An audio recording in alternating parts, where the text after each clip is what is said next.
পহেলা বৈশাখ জন্য আর কয়দিন পরে আছে। পহেলা বৈশাখ বাঙালির একেবারে বিশাল স্বপ্ন। আমরা বছরে একবার বাঙালি হই। হ্যাঁ, আচ্ছা, পহেলা বৈশাখ তো এর আগেও বাংলাদেশে ছিল। তখন কি এই মেলা, র্যালি, পান্তা ভাত, ইলিশ মাছ ছিল?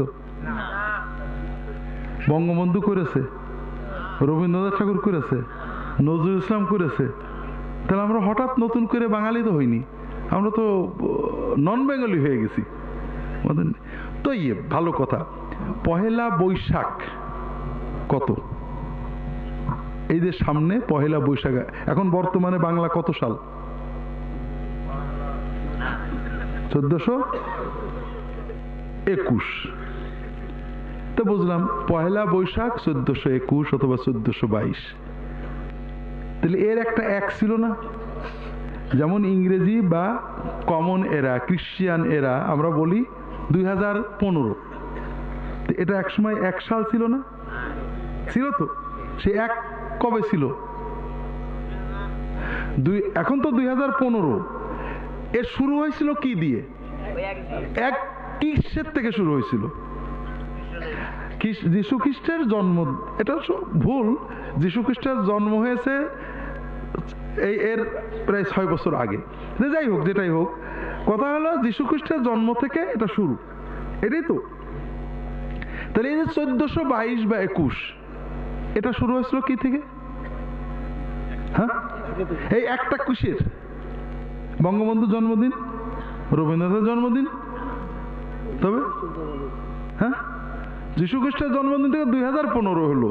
1421 কোথা থেকে হলো কেউ জানি না। এটাই দুর্ভাগ্য। মুহাম্মদ রাসূলুল্লাহ সাল্লাল্লাহু আলাইহি ওয়াসাল্লামের হিজরত থেকে হলো 1421 পহেলা বৈশাখ। মানে এর থেকে 1421 বছর আগে মুহাম্মদ রাসূলুল্লাহ সাল্লাল্লাহু আলাইহি ওয়াসাল্লাম মক্কা থেকে মদিনায় হিজরত করছিলেন। আমরা জানি না। কেউ বলে না যে 1421 1422 পহেলা বৈশাখ আসলো। রাসূলুল্লাহ সাল্লাল্লাহু আলাইহি ওয়াসাল্লাম 1422 বছর আগে হিজরত করছিলেন। আজকে আমরা সবাই প্রতিজ্ঞা করি, এই নতুন বছরে বৈশাখের খর তাপে আমরা প্রতিজ্ঞা করি, আমরা আগামী একটা বছর নবীজি সাল্লাল্লাহু আলাইহি ওয়াসাল্লাম আদর্শের জন্য, সত্যের জন্য জন্মভূমি পর্যন্ত ত্যাগ করেছেন। আমরা অন্তত ধূমপানটা আগামী বছরের জন্য ত্যাগ করব, ঘুষটা ত্যাগ করব, অন্তত একটা দুর্নীতি আগামী 1 বছরের জন্য ত্যাগ করব। এই প্রতিজ্ঞা আসেন আমরা করি। এই কথা কি টিভিতে, মিডিয়ায় কোনো নেতা, কোনো সাংস্কৃতিক কর্মী বলে নাকি? কারণ এই ধরনের কথা বললে আমাদের স্বাধীনতা, সার্বভৌমত্ব বিপন্ন হয়ে যাবে। ঠিক না? ঠিক তো? হ্যাঁ, আমরা যদি দুর্নীতি বাদ দিই, ধূমপান বাদ দিই, তাহলে তো আমাদের স্বাধীনতা ধ্বংস হয়ে যাবে। ঠিক না? তাহলে বলে না কেন? আচ্ছা, এসব মৌলবাদী কথা থাক, এখন আপাতত থাক। আমরা দেশের আরো ভালো কথা বলি। পহেলা বৈশাখে কালবৈশাখী ঝড়ের আগমন শুরু, ঠিক না? কেউ কি বলে যে পহেলা বৈশাখে যুবকেরা শোনো, তোমরা একদিনের পেপসির টাকা অথবা 2 দিনের মোবাইল খরচের টাকা জমায়ে, আমরা কিছু টাকা জমায়ে গরিবদের জন্য একটা পাকা বাড়ি করে দেব। অনেক গরিব আছে সমাজে, অন্তত একটা গরিবের বাড়িটা ঠিক করে দেব। আমরা পহেলা বৈশাখ, নতুন বছর, আমরা একটা ভালো কাজ দিয়ে শুরু করি। কেউ বলে নাকি? বলে না। কারণ এইরকম কিছু বললে আমাদের স্বাধীনতা, সার্বভৌমত্ব, কৃষ্টি, কালচার নষ্ট হয়ে যাবে। ঠিক না? ঠিক তো? পহেলা বৈশাখে আমরা কি বলি? এসো হে বৈশাখ, এসো এসো এসো। শোনেন না?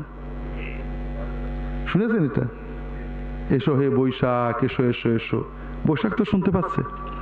হ্যাঁ, শুনে না? তাহলে আপনি পাগল না, হে বৈশাখকে ডাকেন কেন?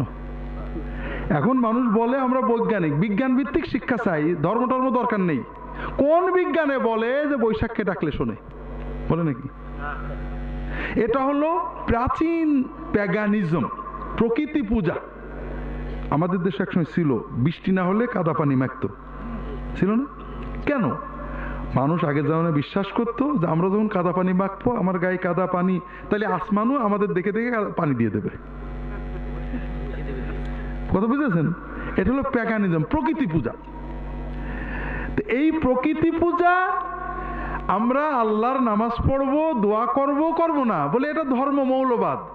আর আমরা সেই বস্তা পচা প্রাগ ঐতিহাসিক যুগের প্রকৃতি পূজা নিয়ে আসছে, এসো এসো এসো হে বৈশাখ এসো। অবৈজ্ঞানিক সম্পূর্ণ রকমের একটা প্যাগানিজমকে আমরা রিভাইভ করছি, নতুন করে চিন্তা করছি। কেন? উদ্দেশ্য একটাই, উদ্দেশ্য হলো প্রথম নগদ টার্গেট বাণিজ্য, টাকা। আর দ্বিতীয়, এটাও বড় টার্গেট, আমাদেরকে ভোগমুখী করা, আমাদের ভিতর থেকে নৈতিকতা আদর্শ দূর করে দেওয়া। ইসলাম যত আনন্দ দিয়েছে প্রত্যেকটার সাথে ত্যাগ আছে। ঈদ, আমাদের রোজার ঈদটা বড় আনন্দ না? বিরিয়ানি খালি হয় না কিছু খরচও করা লাগে গরিবদের জন্য? হ্যাঁ, রমজানে মুসলমানেরা একটা ঈদ করার আগে কয়েক হাজার বিলিয়ন ডলার সারা দুনিয়ায় খরচ হয় যাকাত এবং ফিতরা হিসেবে।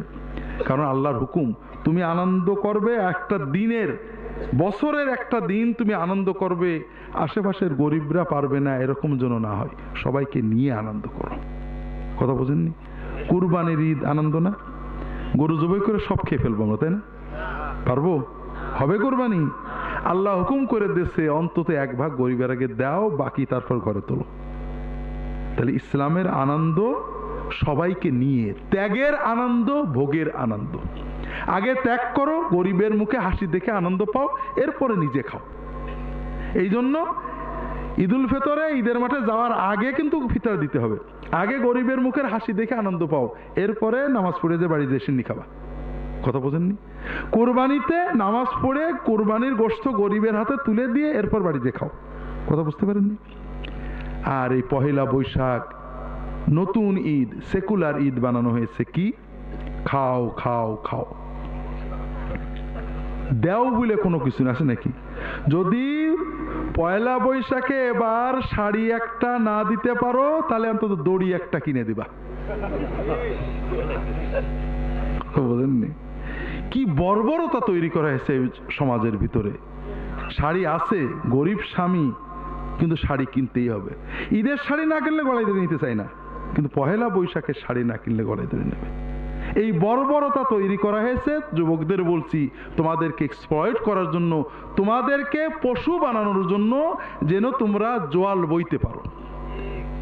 কাজেই সচেতন হইতে হবে। অন্তত অশ্লীলতা, বেহায়াপনার পথ থেকে সরে থাকতে হবে, নামাজটা ধরে থাকতে হবে, দিনদার মানুষদের সাথে থাকতে হবে।